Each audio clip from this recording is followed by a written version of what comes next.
Alessandra, thank you very much. Pascal, thank you very much. You served up a high-quality hors d'oeuvre for the final session of our summit, our round table, where we talk about that really important thing which we've been thinking about all day, referring to is unlocking innovative societies. Because at the end of the day, what we keep on hearing is innovation can be a source, it can be a driver, it can be a place to make a way to make good societies if managed properly, thought about properly, and led effectively. So this conversation is about unlocking innovative societies. And it's not just about the tech bit, it's about a whole range of things in terms of what we do to inspire young people. How do we create a sense of community, a sense of accountability and responsibility for each other? So it's both the hard, soft, the left and the right of the brain that we need to be thinking about. We have a fantastic closing panel. I'm very pleased to say all women, very effective, powerful women who are going to contribute to this debate. I'm first going to move to Elaine. Where are you, Elaine? There you go. It's been a day of household brands. You are Coca-Cola at the most senior end. And thank you for being with us. Is competition, innovation, and social good incompatible from your perspective? Do you hear me well? You may move it just closer to you. Thank you. I think it's very compatible, and I think if it's designed well, it can be very synergistic. It's interesting to me that sometimes the three terms are discussed as choices that are in absolutes versus things that can work together. And I think for us, certainly Europe is a critical part of our business. We've been operating here since 1919, so as much as we're a global company, we're one that that's been in Europe for quite some time, and it's part of our legacy as well as part of our future. But more broadly speaking, when you look at the food and beverage industry, you've got one of the largest manufacturing sectors in Europe that I think provides a lot of inspiration for what's possible with the convergence of those three areas. When you look at the job creation, the closeness with consumers, it's a daily business, whether that's drinks, food, cosmetics, all of the branded goods. We have to stay, I think, very competitive and very close to consumers for our business to continue to be relevant. So despite the fact that it's a fairly stable sector, it's also one that relies heavily on innovation and innovation investments in science, in manufacturing, and in communications. And what we see in our business, thank you. What we see in our business is that when you look at those principles of social cohesion, competitiveness, and innovation, it's really at the crossroads of all of our stakeholders, whether that's the consumer that we remain close to, the millions of small and medium enterprises that are the backbone of trade, whether that's restaurant operators, if it's hotel companies, or if it's retailers across Europe, as well as the partnerships that we have with NGOs and stakeholders that help us improve our business and take innovation into places like sustainability and creating a more circular economy, public partnerships with improving access to recyclability. And then lastly, the work that we do with institutions to help the innovation grow and create more value for our business and for our stakeholders. So I think that there's quite a lot of inspiration in the food and beverage industry in terms of how those three elements can really work together in a synergistic manner and to help reinforce the goals of the European Union. So, excellent what you're saying. Tell us how Coca-Cola's doing it. You really kind of, in specific terms, how are you walking the talk on I think one of the really great examples that we have is the importance of independent businesses in the restaurant industry. In many of our countries across Europe, we partner with these small and medium enterprises to help them improve their business. That can be improving their business skills, giving them access to capital, and helping them thrive from an economic perspective. But in other countries, we've had great examples both in Spain and in Greece where we've helped small businesses help decarbonize their business and helping them make choices when in many cases their expertise is not in that space. And these are businesses with a handful of employees that are trying to navigate things that can be quite complex. So it's a way that we give back to our partners in a way that's about value creation well beyond the profit that they would generate from selling our products. Great, thank you. Let's hope long may you continue operating in Europe despite Mr. Trump in different ways. But that's been a theme throughout the day. But no, thank you. We'll come back to some of the dynamics of the role of how public and private sectors could be working much, much more effectively. And you'll have thoughts on that, I'm sure. But thank you very much. I'm going to turn to Yolanda, Madam Vice President. Thank you for being here. You're Vice President of Spain. You're a very, very busy woman. And thank you for making the time to be with us. And we're really grateful, absolutely grateful. So Yolanda, I want to ask you this one question. What are you, from where you're sitting in Spain, what do you see as some of the biggest challenges, not only for Spain, but for Europe, given the role you play? Bueno, en primer lugar, gracias por este convite y permítanme hacer una pequeña reflexión que creo que va a complementar el debate antecedente y la intervención de la compañera anterior. Creo que el debate se enmarca en una Europa que tiene un reto principal, que es innovar o ser un actor absolutamente irrelevante. La discusión que tenemos que plantearnos es cómo innovamos, con quién innovamos, cómo renovamos también el contrato social europeo y cómo afectamos a la ciudadanía europea al reto que, y ahora voy, creo que tiene mi país y tiene Europa. El reto principal de Europa en estos momentos se llama desigualdad. Voy a darles la reflexión y los datos de Eurofund que nos indica que estamos viviendo el momento en el que la desigualdad de la riqueza en la Unión Europea ha alcanzado niveles que superan con creces la desigualdad en los ingresos. La desigualdad es un riesgo social, absolutamente, y está generando, sin lugar a dudas, desafección ciudadana, alejamiento de la ciudadanía del proyecto político europeo, está alejando a la juventud europea del proyecto político que supone la Unión Europea. Si hoy votan los jóvenes europeos, antes escuchábamos a uno de ellos de la participación en las elecciones europeas, en mi país pasa lo mismo, pero no solo en las europeas. Es que el problema que tenemos en mi país y en Europa es que si votasen hoy los jóvenes y las jóvenes europeas, el partido que ganaría sería la abstención, porque no votan, es decir, no se sienten interpelados por el proyecto europeo. Pero es que efectivamente, estábamos hablando ahora de competitividad y yo les quiero hablar de dos sujetos que son claves. No podemos hacer ningún cambio, ni innovar, ni abordar las necesidades de las pymes sin incorporar a las personas trabajadoras en el proyecto europeo. Por tanto, necesitamos hablar mucho de las personas trabajadoras y necesitamos hablar mucho de los agentes sociales, empresarios y sindicatos que son claves para el reto de época que tenemos. Y ahora voy. Como decía el Papa Francisco, no estamos en una época de cambios, estamos en un cambio de época, en el que los retos son mayúsculos. Tenemos que afrontar el abordaje de la descarbonización climática, no hay vuelta atrás. No hay vuelta atrás y, por tanto, además hay que plantearla no de forma distópica, sino absolutamente a la ofensiva y de manera que seamos capaces de generar puestos de trabajo de calidad y mucha innovación y crecer más, pero si no lo hacemos así, nos vamos a equivocar porque vamos a dejar demasiada gente fuera. Por tanto, no hay vuelta atrás en la descarbonización de la economía. Esto permítame que les diga, la Unión Europea hoy sufre ciertos altibajos.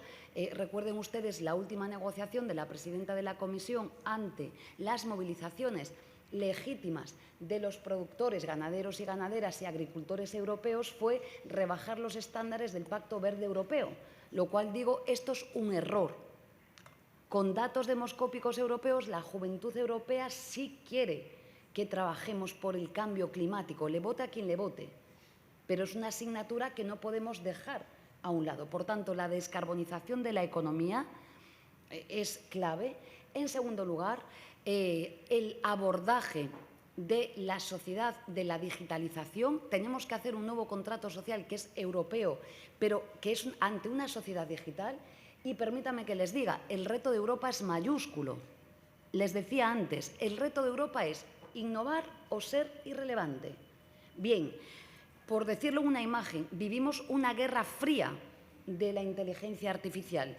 Una guerra fría que no solo va a ser tecnológica entre Asia y Washington, no, va a ser tecnológica y va a ser ideológica, porque quien gane esa guerra va a dominar el mundo. Y permítame que les diga, Europa tiene un riesgo mayúsculo que se llama dependencia tecnológica en relación a los dos gigantes en los que nos encontramos. Por tanto, hablando de innovación y de inteligencia artificial sin emular years and years, que no va de esto, sino que va de que la inteligencia artificial es fundamental para mejorar la productividad en una sociedad europea que tiene un déficit de productividad y la mejora de la misma, pero el reto que tenemos es que no formamos parte de los diseños de esa inteligencia artificial y estamos perdiendo una magnífica oportunidad. Y dos, permítanme también que les diga, vuelvo a mencionar al sujeto clave que somos las mujeres, pero son los trabajadores y las trabajadoras. Tenemos que abordar la inteligencia artificial con derechos laborales, no es una disputa en contra de la inteligencia artificial, muy al revés. Las 5 grandes Big Tech no tienen razón. Estamos viviendo un momento de desposesión de 5 grandes multinacionales en el mundo, sin la participación de quien produce los datos, que somos todos nosotros y todas nosotras, y, por cierto, sin participación europea, pero no solo desde la parte de los trabajadores y las trabajadoras. Es que permítame que les diga que estamos ante una guerra absoluta de competencia desleal, porque en esa producción de la inteligencia artificial el sesgo algorítmico influye en muchas de las empresas que hoy están sentadas en esta mesa, discriminándolas negativamente, de manera antidemocrática y no jugando en términos democráticos con las mismas reglas de juego que tienen las 5 Big Tech. Por tanto, el reto, por resumir, y aquí lo dejo, es Europa innova o será irrelevante. Esto tiene que ver con el proyecto político europeo. Somos claves en el diseño del mundo. Yo abogo por más europeísmo. Mi país es un país muy europeísta, pero más europeísta. Pero es que vivimos una crisis de identidad en Europa. ¿Cuál es el proyecto europeo en el mundo de hoy? ¿Por qué no eleva la voz Europa ante los graves problemas que tenemos en el mundo? El reto creo que es, primero, la desigualdad. Con sociedades desiguales los riesgos son mayúsculos. La afectación ciudadana en términos democráticos de la juventud, de las mujeres y de los trabajadores, con 90 millones de pobres en Europa, el riesgo del populismo y del abrazo a las extremas derechas son absolutos. Por tanto, esta es la materia de época. Por eso el Papa Francisco hablaba de cambio de época. El informe Beveridge, que celebramos hace un par de años el 80 aniversario, acertó con las claves del momento. Este es el reto que tenemos hoy. Necesitamos, si me permiten, abordar los retos de época, que son desigualdades, economía digital y descarbonización de la economía, pero con un proyecto político que dé esperanza a la gente europea. Porque si no, el riesgo, insisto, es mayúsculo. No hay nada que corra más riesgo en las sociedades contemporáneas y desde el siglo XIX hasta hoy que la pobreza. Por tanto, creo que, y aquí les pido, el diálogo social, ese actor que es clave, que los empresarios, las empresas y los sindicatos jueguen un rol clave en la democratización en momentos que estamos que estamos viendo y que son muy, muy duros. Pero insisto, estamos viviendo una época, por resumirlo en una imagen, de guerra fría en la inteligencia artificial, en la que Europa no dice nada y la Comisión Europea tiene que legislar. Ayer me reunía, y permítanme esta confesión sin identificar a las partes, pero con empresarios españoles que me decían: vicepresidenta, es que la inteligencia artificial con nomenclátor norteamericano nos discrimina a las empresas europeas, nos sesga a través de la publicidad, y la Unión Europea ha decidido no hacer nada frente a lo que estamos viviendo en el mundo. Por tanto, creo que desigualdad, descarbonización, digitalización, esperanza para afectar al proyecto político que tenemos que volver al sentido original de lo que fue Europa. Esa Europa que abogaba efectivamente por la paz y, permítanme que les diga, por la justicia social.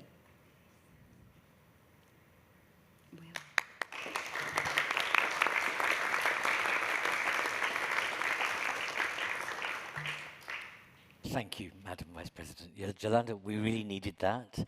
It was the kind of the fix we needed at this time of the day to really uplift us. It's rare to have a politician that's a Vice President to have the level of passion you have, but not being concerned about whether you're being seen as right, left, or whatever, but telling it as it is. And it's, you weren't here in the morning session. I was saying that we seem to have lost the art of speaking about like the way you are. So thank you for asserting people's rights, the issues of inequality, and what we need to do. And you're quite right. Just this year alone, 93 million people in Europe are at risk of poverty and social exclusion. And we know that in-work poverty has gone up the highest ever in the past 2 years. Highest ever. And the last fact, which again, I'm just trying to punctuate your point, is that housing prices have gone up by 60% and rents have gone up by 25%, which means that young people are ineffectively, systematically taken out of the housing system, which we know to be the case. And people like you won't be able to afford to get into housing ladder, which people like me were able to much before you. So it's, you know, thank you for making the points you have. I'm now going to turn to UNESCO. So we've had a major private sector company. We've had a very fantastic member state, but also a senior political representation contribution. Let's go to UNESCO. And, you know, Gabriela, where are you? There you go. Let me come over here so I can see you. What are your views on ensuring that Europe, or how does Europe position itself as a safe AI continent or territory, whilst also maintaining its objective to have growth and competitiveness? Thank you so much, and great to be in a panel with only women. I just came back from India and I was in panels with only men. Nothing wrong with that, but I think that is great to be in good company. I have to say that when you think about Europe and this impressive technological revolution, the question actually is, why is not Europe more upfront?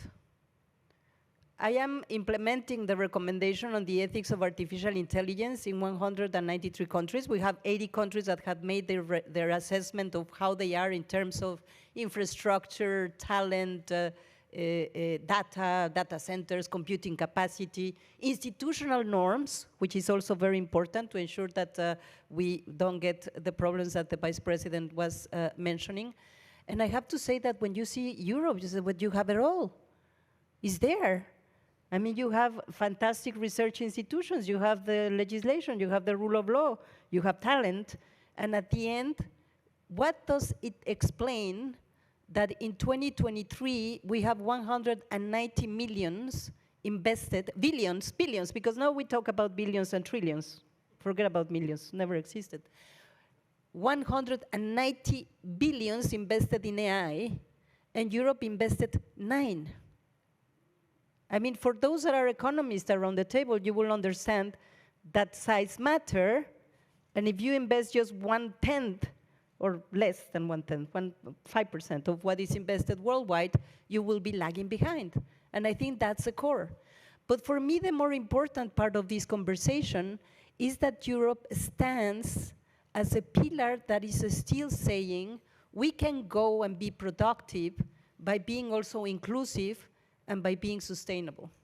And therefore, if Europe does not succeed in this quest of what kind of technical revolution we want to have, which is really caring for human rights, caring for human dignity, caring for sustainability, and we know how energy intensive all these models are. We know, again, how they can discriminate if you are not represented in the data, how languages can be lost if all the models are built into certain, because language is not only a tool, it's a mindset, it's a history, it's a way of representing our identity, our culture, and therefore is more than just a tool that you insert in a model or not. So I feel it's very important that Europe reflect on how you can push the agenda of producing innovation that will deliver for people and that will not be only driven by profit. And I know that profit is important. I know that this is what brings these companies to push the agenda forward, but it cannot be only that. And this is the important quest that we need to confront. And then when you look beyond the eye, it's not only about the technology. Of course, we are all looking into this technological revolution because it's so fast and so fast-breaking and all what you know. You should also understand that if you take away Silicon Valley from the US, they will have almost nothing. So it's also so very badly distributed in the regions, also in the US. But at the end, I feel that if you have a bipolar world in the technological drive, which is the US, and unfortunately the US that have decided that they will leave the values-driven approaches behind. That was it. And we would have never thought that we are not going to be looking at diversity, inclusion, equality by law. That's huge. I would say that I will welcome that Europe are stronger on this, because I know your companies are suffering in being called not to hold those values or not having access to a very important market in the world, but at the end we need to stand for that. But that's one polar. The other polar, of course, is China. Interestingly enough, 75% of the LLMs worldwide are done by the US, 15% are done by China. So still there you have a very wide gap, but then where is Europe? And for the citizens of the world, I'm a citizen of the world, I'm not European, but I would say we really count on Europe to push this agenda forward and to prove that being inclusive also leads to be highly competitive. And you have the roadmap, because if you get the Draghi report and if you get the Letta report, you have the roadmap. You have a lot of bottlenecks and fragmentation in the markets. You cannot exchange research and move it. You are a researcher and get your qualifications everywhere. You cannot let the knowledge flow in the whole of the region. I mean, this is our issues, Antoine, you're there. We have been discussing these things for forever. Let's look at how do we make of Europe. You have this fantastic opportunity, 2028, the deadline to complete the single market. I've been hearing about the single market since I moved to Paris 20 years ago. But I think this is a very important issue, and I feel that by having this very strong push for the developments that are not so positive for those that believe in value-based development, I think it's important that Europe get their act together and go for this. Because if you look at what are the elements of that single market in terms of a telecom single market, capital single market, energy single market, all of those are underpinnings of this technological revolution. More venture capital, more risk capital, more access to capital, but all around the world. And I think that it's very good news that Chancellor Merz today said that Europe needs a common stock exchange, because I think that's one of the elements of these capital markets that needs to be integrated for Europe. So at the end, there is the roadmap. There are the values that you hold that I feel that are so important for institutions like UNESCO to have pillars of the world that continue saying, no, sorry, but inclusion is important, gender equality is important, non-discrimination is important, and to ensure that we deliver a transformation that is value-based. Not so complex, I would say, of course, when you live in a world that is profit-driven, you just go and break and then you try to fix. But at the end, there should be rules, and there should be the respects of the rules. And then the other question, I could not agree more, but this is my final comment. I actually wrote in my speech that I didn't think that inequalities was receiving the visibility that they deserve. But then I'm so glad that the Vice President made this point. You don't see it. I am part of the task force, co-chair of the task force of social inequalities financial disclosure framework. What we're trying to do is to see how companies, by fueling or addressing inequalities, might have better performance. But I don't think that this is high in the agenda as climate change. And we need to put it up front. And inequalities on gender, inequalities on discrimination, inequalities on migrant integration, inequalities on youth, 15% of youth unemployment. And think about that not only as a human tragedy, but think about that as a source of growth and competitiveness. And by the way, great that we have also a European winner of the Nobel Prize. Everybody is underscoring his work on destructive capacities and the innovation ladder, but he was saying we also need very strong social safety nets because the transition matters, and to make it sustainable, we need to have the protection for those that need to be translated. And the massive challenge that is representative, the change in the workplace with artificial intelligence will require us to look at the upskilling and skilling. I mean, they have never really worked in the old world, but now they need to, because the transition is going to be very, very costly, and we need to be investing in that. But I really feel Europe is super well placed to look at these issues. It's very interesting because, as I said, I have been living in Europe for 20 years. I always say, my God, what a fantastic quality of life these countries have. But I don't see this being perceived as such by many Europeans that are more in the how you say, complaining side. But great to be with you and to share these views with you. Gabriela, thank you so much. Again, another very well thought through, being able to pull together both economics, growth, innovation, coupled with a really clear sense and a commitment to making sure that you weave it in, that you make equality by design into any of these processes, which is really important. So thank you very much. And more on a wider point, it just shows you when you've got 3 women on a panel, boy, the quality gets much higher, which is not to criticize anybody else beforehand, but it's very clear that that's what's happened in this lovely glide path down to the end of this round table. Now, who'd like to comment, contribute to, hasn't had the chance so far?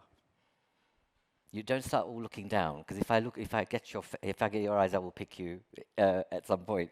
Sorry, you've already had your hand up. Please introduce yourself.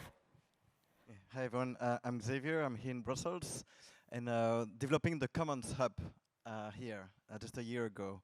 And what I find interesting here is that, like, we talk all day about the single market and all of that type of things, but this is a story that doesn't resonate anymore, especially not with the new generation. And I was really happy to hear about the fact that this should be about what we have in common, right? It's about belonging, investing in communities.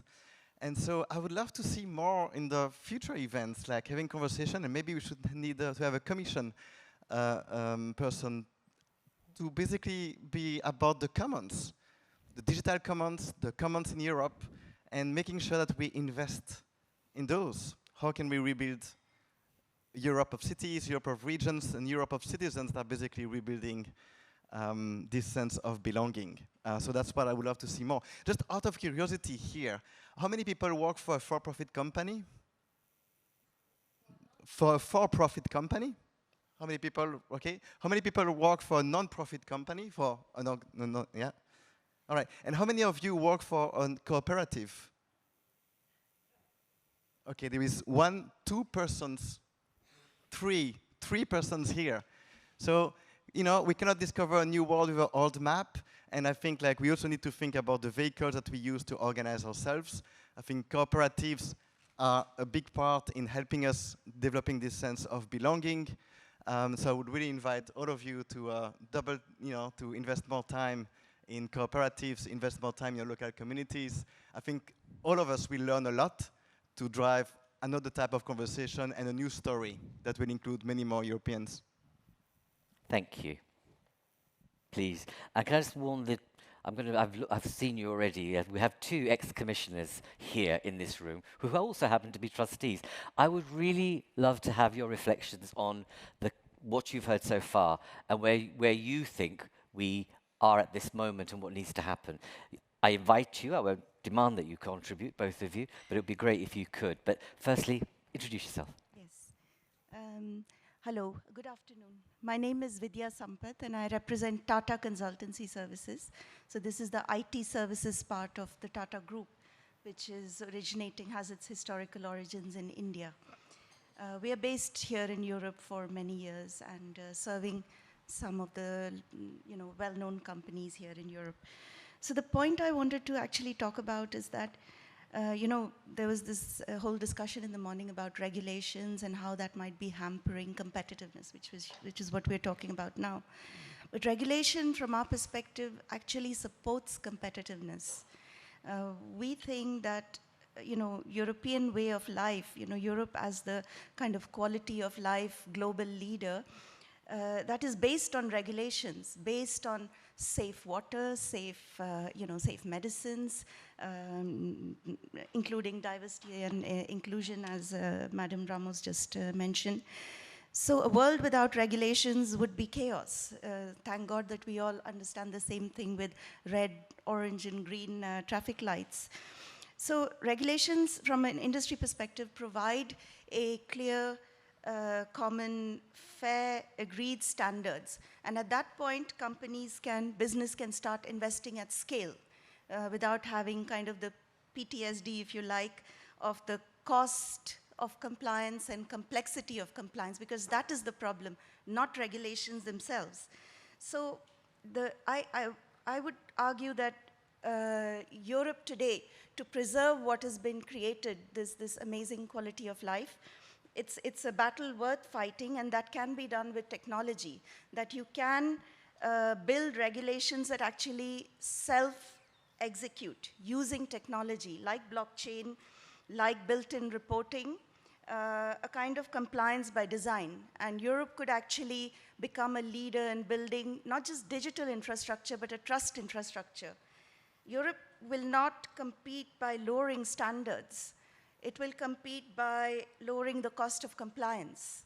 As Madam Perez also said, and as the young people of Europe have voted, no, we don't want to reduce sustainability standards, but we want to reduce the complexity to get there. So I would argue that Europe has an enormous opportunity to innovate in delivering trust at the speed of technology. Brilliant. Thank you. Thank you very much for that. And it's very welcome and much appreciated, that point, and how actually if we were to build on the trust element by design, we'd go much further than we are at the moment. Absolutely. Thank you. Thank you very much. Have I persuaded you? You will be sorry for that. Introduce yourself. No. Stefan Villa, I'm former enlargement commissioner. This gives me actually opportunity to share with you the idea I'm thinking, since we have not only enlarged, but we had one of our former members leaving us. And I'm, since that time, asking myself, have we reflected on it? Have we reflected enough? Have we reflected paying to this issue the same amount of time we are paying to the important area of enlargement? Because there are consequences. UK leaving, it shut down the engine of EU. Whether you would agree with me or not, I invite you to disagree. The Berlin and Paris do not feel the pressure of working together, moving the agenda forward. When I look at the governing arrangement of the EU, I'm finding a lot of questions, but only a few answers. Each and every time, I mean, since I worked in the Commission, and by the way, I've never, ever used the term political commission. I try to be political, because, I mean, dealing with enlargement, I mean, you cannot be sort of non-political. But at the same time, with the Commission sort of taking over more and more without that being reflected in the changes in the governing structure of the EU, with the European Parliament, together with the European Commission, taking over that legislative process more and more, leaving up to the national authorities in the member states what? When it comes to the parliament, red card, and a yellow card, and a green card, that's it? I mean, we are electing still the parliamentarians, right? But at the same time, we're saying that 80%, if not more, of our legislation is being done here. So how to involve those parliamentarians back in our countries to be a part of the progressive force in the European Union? I mean, would anyone have a courage and to say, I mean, we need really a two-chamber European Parliament, one elected directly and one sort of from the national parliaments, to involve those people? If we legislate, why the national legislators sort of stay aside? I mean, what kind of ownership you feel if time from time, I mean, on your desk arrives regulations, decree from the EU, and you are expected just to, you know, translate it and implement it and so on. I mean, where it leads, I think it leads exactly to this kind of malaise when we have one of the smartest brains, I mean, you know, to tell us exactly what's wrong with us. And a year ago, you have this person, together with the president of the Commission, saying what has happened after this year, and you have one person saying, oh, that was fantastic, we're working on it, you know, and so on. And there is another one who's saying, well, nothing, the situation is even worse. Where are we? Where are our checks and balances? I mean, how come we have this kind of huge difference between what's going on here in Brussels and what's going on in our member states? I mean, look at the international arena. I mean, from the very beginning, I was in the Commission, and I was, you know, having the discussion with the foreign minister, and I was there at the time when all of that we were talking about Ukraine and so on was about to explode in front of our eyes. And you're talking to them and telling them, listen, you cannot do this kind of mistake like we did, inviting or telling someone who would join the NATO and then not giving him a membership action plan. The same applies. I mean, I mentioned that this earlier today here. So it appeared to me that the politicians in the European Union, because they know that there is this one huge table in Brussels where they have the shared responsibility for making the strategic decision, that they do not act strategically on their own. It's some kind of excuse, huh? I mean, I will always have that table. I mean, needless to say, that's something I still sort of trying to understand. I mean, how come that anything, if anything happens, any crisis, what will be the basic political instinct of any European politician? To go to Brussels, to take a seat behind that table, and to find a solution? Absolutely not. The basic political instinct of every European politician is to address its own electorate, because they are going to decide whether he is going to held in the function or not. And only later on, after again and again learning that there is no solution than the one which you have to find behind the table in Brussels.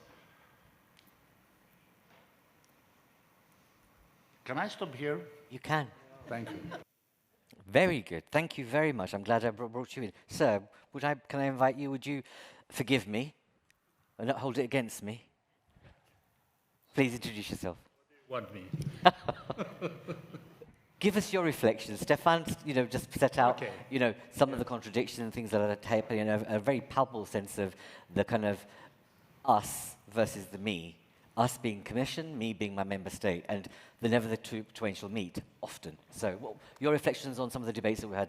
Okay, some short reflections from today's discussions and from the European Union situation in 2025. And please do introduce yourself, if you like. In my view, we have, and someone said this morning, we have a lot of challenges, too many. The complexity of this world is creating the need to strong responses, clever responses, and determined positions from the EU. And we have a roadmap, several roadmaps. We have the letter report. Rico was this morning explaining to us again what to do with the 2028 deadline, how to enforce the conclusions of the letter report. If Draghi would have been here, would have tell us the Draghi report is clearly supported by many people, but the Commission is not very keen to accelerate the proposals to implement conclusions. So we have roadmaps that create quite a strong consensus, but we have the feeling that decisions are more and more difficult in a time with a new challenge, big challenge is within us, that is security and defense. We were discussing this today also. What is going on? What is happening? This lack of symmetry among the roadmaps, the strategies, the objectives that receive quite a strong support, not by everybody, but by many people, and these feelings that were present today in our discussions that we have to adopt a lot of decisions to finance a lot of strategy, and we are not able to enforce and implement our own convictions. I connect this with an argument explained before this debate by Pascal, this lack of symmetry between the economic integration and the political will to develop further the political integration of the EU. And this is a big issue that cannot be solved only by reports, by communications from the Commission, by some good discussions as the one we are having today. This requires to close the gap between the demands of citizens of Europe and the lack of emotions that receive a political interpretation from the leaders, European Council and other political leaders and representatives in Europe. And this has to do, in my view, with a problem that deserves a lot of attention, that is the crisis of our representative capacities in our societies. We live in democracies, of course, but democracies, liberal democracies, not the other kind of adjectives, but the liberal democracies are not working well. And this is a big issue. Without serious discussions, will make us impatient and a little bit frustrated, because the lack of enforcement of our own convictions and of our own roadmaps and strategies as defined and supported by many people. Thank you. Thank you very much. But you reinforce that point that I think we've had ricochet throughout the day, is that we know what the problem is. We've diagnosed it really well. We know what the bottlenecks are and actually how to do it. It's the political will and leadership that's missing. But also, I think there's a sense that it'll never be that bad. And I think what we've got is that as a result, that attitude becomes the handmaid to the right. And our populations that are in the state they are will be more vulnerable and prey to a false narrative that provides hope, which will never be delivered. However, there we are. We have one more contributor. I'm going to come back to Elaine, if I may, Gabrielle, and then the Madam Vice President to wrap up this debate. So you wanted to come in. Again, please do introduce yourself. Yeah, Casper Ennis from European Healthcare Distribution. Just a reflection on the representativeness. I'm no longer really young, I'm sorry, but to my fellow Danes. But I do wonder on the representativeness. When I speak to, I didn't come from the good conditions in life. I still have friends who are struggling, who are on the 19% on the border of poverty or in poverty. They don't care. They are not closer to the Danish parliament than they are to the European Parliament. They feel disconnected from all of it. Why? Because we are not delivering solutions for them. And some of those solutions we have discussed endlessly. Energy union. Yes, energy union would most likely also lead to lower energy prices. So it's a fix which also is really directly at the heart. We have discussed the internal market for, I don't know, I've only been here 16 years, but we have still not addressed territorial supply constraints. We could literally have reduced inflation by several percent if we would actually have created a true single market on the consumer side. We don't do it. Why? There is no, that is not about representativeness. And I actually disagree that the single market, I understand that as a term and so on, it's not sexy to speak about, but the internal market can actually deliver on what people care about. Electricity bill, food bills, and so on and so forth. We're just not getting it done. And that is, and I don't know if it's the UK leaving or why we are missing that, but we are not actually addressing the frustrations that are out there, and that is why people are voting on the other side. They are promising easy, quick solutions. We know they're not easy and quick, but we could get it done if we wanted to. So it's just a reflection that I'm a bit concerned that we fall always into the Brussels discussion.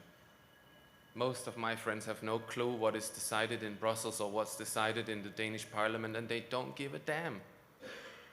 Sorry, it's just, it becomes very academic to me. So just, and then, I'm sorry you were not in the room before, but there were some young people who said, what is it what is it that Europe, how do we need to sell Europe to the future? And I'm like, your actual life expectancy, your future expectancy, not what your future will be, but what you can expect on average, is actually the European average. It's not the American life expectancy, so your future is actually partially decided by the fact you live here. So that's what we sell to you, and that's what had to be better than it is today. Sorry, it was just a comment on that. No, thank you. It's a very good reality checker on so many levels, and that's what this whole scenario is about: is to bring in all types of perspectives into the room so that we can be richer as we walk out. So thank you very much, Elaine. Can I just imagine you kind of had the ear of the Commission, right? I'm sure you do. But if you were to say, this is the one bit of advice I give you, just get it right. what would that be? I think the most important thing is create the conditions for what you want to see. So if you think about regulations that are stable, that are easy to understand, approvals that move with speed so things can be done on a proper timeline, especially as it compares to other regions of the world, because there are differences and there's a finite set of investments for businesses and they can be diverted to different regions of the world. So stability, process approvals, creating conditions for innovation to thrive. I think one of the amazing things that Europe has to offer is its diversity and the stable operating environment, the rule of law. So unleashing that, coupled with the research institutions, the brain power, the capital that is here, there's quite a lot of ingredients that I think that you really have the possibility to make the most of.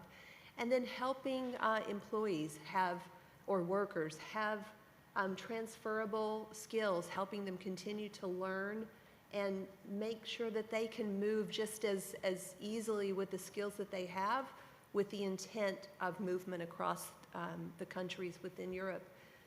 That we're in such interesting times. I mean, we've talked a lot about artificial intelligence today, and there's plenty of things with artificial intelligence that are scary, but this is a unique moment for all of us, that this is unprecedented, the times that we live in right now. And I think as leaders across whatever sector you're representing, there's really a chance for you to put your fingerprints on something that can make a better Europe and a better world and have impact on so many people. So create the conditions. Thank you very much, Elaine. Gabriella. I would just say I feel that Europe knows where it stands, but the stakes are too high, and this is not about Europe, it's about the world. And it's about the kind of narrative that is prevailing in the world. And that's why we need a very strong Europe. It's not an option. At the end, and Pascal mentioned it, the question of emotions, the question of connecting with people, the question of misinformation, the vice presidents also mentioned, the question of all this flow of misinformation that is taking our people completely polarized and completely turning our democracies upside down. So I feel it's very important that we get together to find a way to change that narrative and invest on that. Invest on a narrative that shows that by being inclusive, by taking care of the the greatest challenges that we face on climate, not stepping back, that we can build much more solid futures. And at the end, how do we do that in connecting with people? Because that's the point. I mean, you have a process that is everything, I mean, in the European Commission, and you know that better because you all were part of it. It's very slow, it's very difficult. Multilateral settings are always very complex. You need to be forging consensus, it takes time. You can blame Europe of everything but not being rapid. But at the end, we need Europe.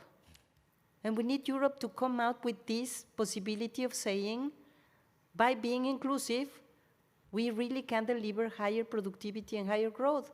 And the evidence is there. I mean, I can throw a lot of evidence of how much the high concentration that we are seeing now is leading to lower productivity levels in many ways. How can it be? I mean, I have been with the OECD producing all these reports on inequalities, no longer there, but they just issue one report that is saying that 70% of the chances in life are determined by the family you were born. So I feel, listen to people. People are worried about those things. And the extreme movements that are now governing in many places have understood the thing and have translated into a narrative that is very telling. And then they do exactly the opposite, but because they cut taxes on the rich, so no way to handle the thing. So I feel it's very important that we try to build this narrative and to put it up front with decisions and with the delivery that will connect with people and that would actually address the issues that they care the most. If the parents of this generation don't feel that their children are going to have at least the same chances that we had ourselves, of course they are disgruntled. And they are completely detached from the institutions. And I will say it as I said, somebody that is not European. I'm European in the heart, but not yet European in my nationality. I'm a very happy Mexican. I would say we need that. We need that from Europe, for you to be stronger on protecting diversity, equality, inclusion, for you to be stronger on saying, sorry, climate change is not a matter to be proved by science. And you need to be stronger just to deliver on the issues that you have already agreed to do. So. Excellent, Gabriela, thank you so much. Again, a powerful message. You know, one of the points that what Casper was making is that those of us in this room don't have potentially don't deeply appreciate our comparative advantage. And if we've got children, they go to good schools. If we get sick, we get to go to hospital. We get to do all sorts of things. But 80% of the population in Europe don't have access. And sometimes there's as I said earlier on, there's a dissonance, there's a contradiction in terms from what's happening in this room and what you encounter every day and what's happening out there. And it will be at our folly to leave that fettered and unfettered and be left to the right, which is doing extremely well, by the way, in grabbing the hearts and minds of people and communities across Europe and the world. Madam President, I'm going to ask you to close off, but I'm going to create a photo opportunity because you absolutely, I became your best fan because you talked about the renewed social contract. So I'm going to offer you this for your homeward journey, because our renewed social contract, which we produced, feel free to sort of hold it up as well, just for that photo opportunity. But in that, we set out 10 choices for Europe in terms of the renewed social, the need for a renewed social contract, but not in either a left, centre, or right ideology. These are things which are structural that can be done. Over to you. Bueno, no puedo estar más de acuerdo, porque lo que está en juego en este momento es un proyecto democrático, es la democracia en el mundo, pero también en Europa. La democracia en sentido extenso y profundo. Y, por tanto, claro que el debate que tenemos que dar es este. Igual que la mejor Europa ha sabido resolver los problemas en el mundo después de la Segunda Guerra Mundial, hoy estamos, salvadas las distancias históricas y políticas, en un momento también casi fundante. Tenemos que repensarnos y reelaborar ese contrato social en un tiempo que es muy complejo, que enarbola múltiples incertidumbres y en el que en ese contrato social tenemos que partir de sociedades que han de ser digitales, que tienen que ser inclusivas. Europa ha de ser inclusiva en sentido extenso. Tiene que ser un nuevo contrato social en el que tengamos a las mujeres europeas dentro y en el que no hay marcha atrás en el proyecto europeo sin nosotras. No hay marcha atrás. En mi país estamos debatiendo ahora mismo la constitucionalización del derecho al aborto. Y las derechas españolas y la extrema derecha han decidido restringir la libertad de las mujeres. Pero es que también la Comisión Europea hoy se resquebraja justamente en el retroceso, como se decía antes, de normas que tienen que ver con la igualdad de las mujeres en Europa. Por tanto, con las mujeres dentro y, yo lo tengo que decir, como ya lo hemos vivido, si no incorporamos a ese nuevo contrato social a los trabajadores, a las trabajadoras y a las empresas, no hay cambio climático justo y no hay proyecto político fuerte en Europa. No hay ninguna posibilidad. Pero permítame que les diga, yo creo que comparto con Gabriela que claro que Europa sabe y la Comisión Europea lo que está pasando. El problema es que creo que el canto que hoy tenemos que hacer es que la Comisión Europea tiene que actuar. No puede volver a llegar tarde. Tenemos que elegir o elegirán por nosotros. Cuando el profesor Draghi está enfadado porque no hacemos lo que tenemos que hacer, es que el profesor Draghi tiene razón. Y es que tenemos que, elegir entre ser independientes tecnológicamente o no serlo y que decidan la inteligencia artificial los norteamericanos en un mundo, como vemos hoy ya, absolutamente peligroso. Pero este es el debate que tenemos. ¿Queremos una Europa real, como dice el profesor Draghi, que de una vez por todas no pierda el tren y actúe para